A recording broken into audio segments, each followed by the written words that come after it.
Be ready 5 seconds. Start.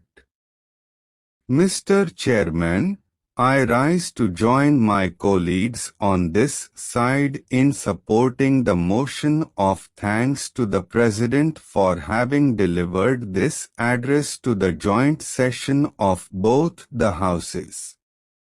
In a way, the address has become now a stale matter because after the address, we have come to know about the railway budget as well as the economic survey and the performance of this government, and yesterday, we had also the budget before this house.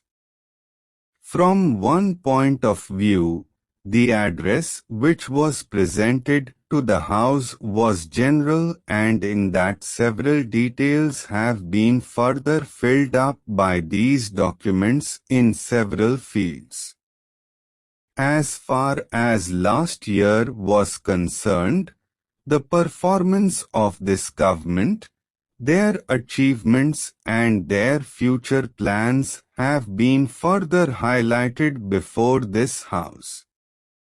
Every government is tested by the way in which they deal with the challenges before this country.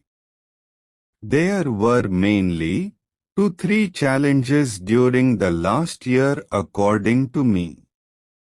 It is not necessary to repeat submission regarding the first challenge about the widespread drought arising out of the natural calamity and the way in which this government had dealt with that challenging situation. We have come to know from all the documents which are before the House that 21 out of 35 rainfall subdivisions received deficient rainfall, and there have been floods also in the northeastern region.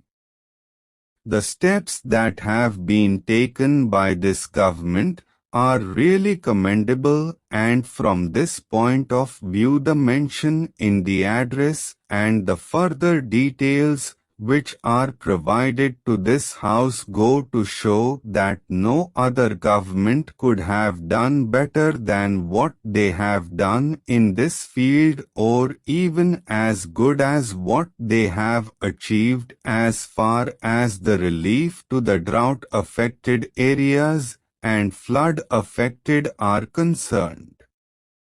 Generally speaking, the drought always transmits its effects to other fields of the governments also.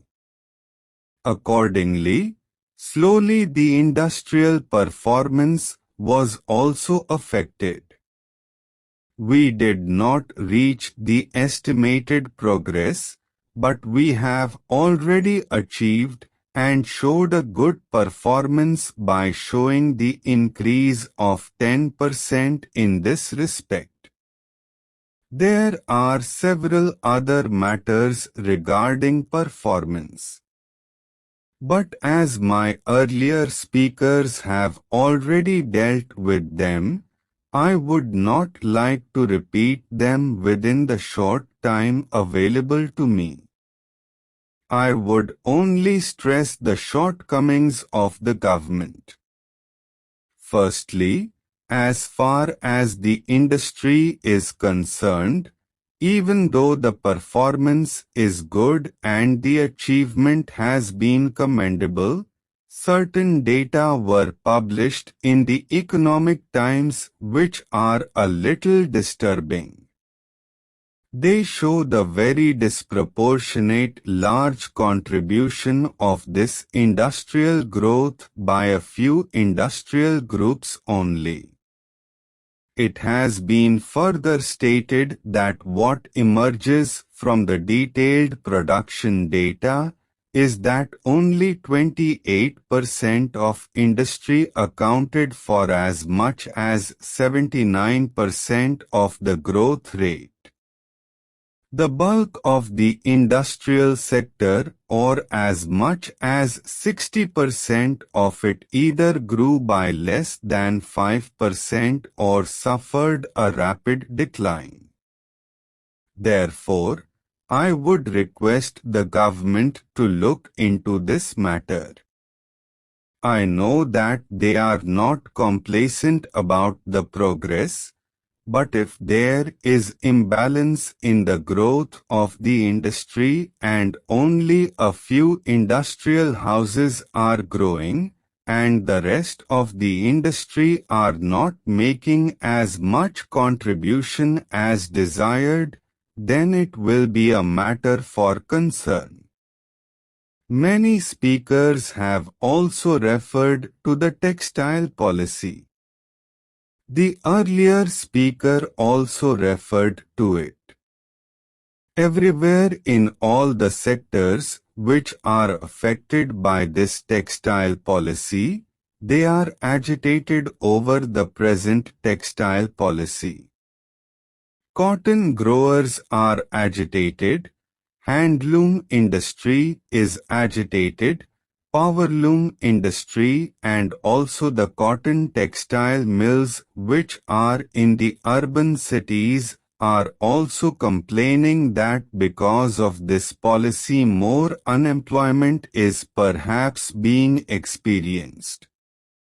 It is pointed out that nearly 133 mills have been closed, rendering at least 166,000 workers jobless. That is the main point of agitation as far as the workers are concerned from the point of view of unemployment. Next Monday, thousands of workers from Bombay are coming to Delhi to demonstrate about the unemployment problem and closure of silk mills in Mumbai.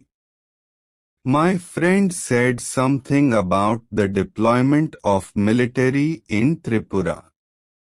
I would not like to join issue with him. He had drawn a parallel between the Punjab elections and Tripura elections.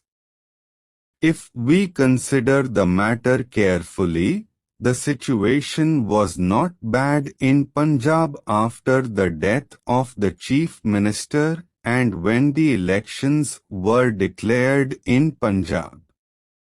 But in Tripura, the situation was very bad. TNV were butchering the people every day. It was necessary to take steps as far as the central government was concerned. The Disturbed Areas Act was amended only recently and not at the time when Punjab elections were to be held, which came into force recently. The powers under that act enabled the government to deploy military at that time. Stop.